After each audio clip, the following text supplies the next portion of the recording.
Dùng máy phiên dịch nói chuyện với bác sĩ bằng tiếng sách rất tiện lợi chính Průdušek xác. oboustrannej. Ano, Dostane antibiotika. tak jo, dobrý, já Jo? kusím.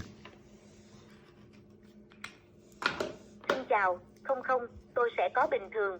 Vâng, aha, đây là người phiên dịch. Anh ấy bị viêm phế quản hai bên. Anh ấy đang uống kháng sinh. Xin chào. Tuyệt vời. No, đây là máy phiên dịch. Tak můžete mluvit. Já to zkusím. Já Co já tak budu tak. říkat?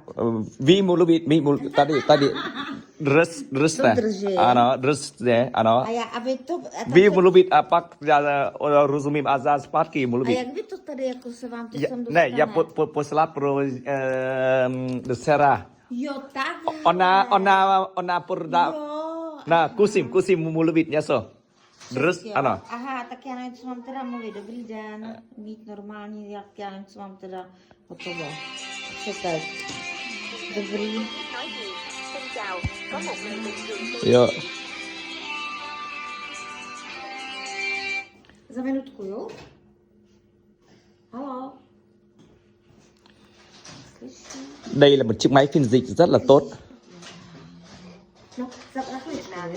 Zkusím, to jsem říct. No. Bây giờ mình test cái máy ghi âm. Paní doktorka, můžete ještě jednou mluvit. Jo, dobrý den. Ne, mluvit normálně, to je... Jo, aha, to je překladač. Má zánět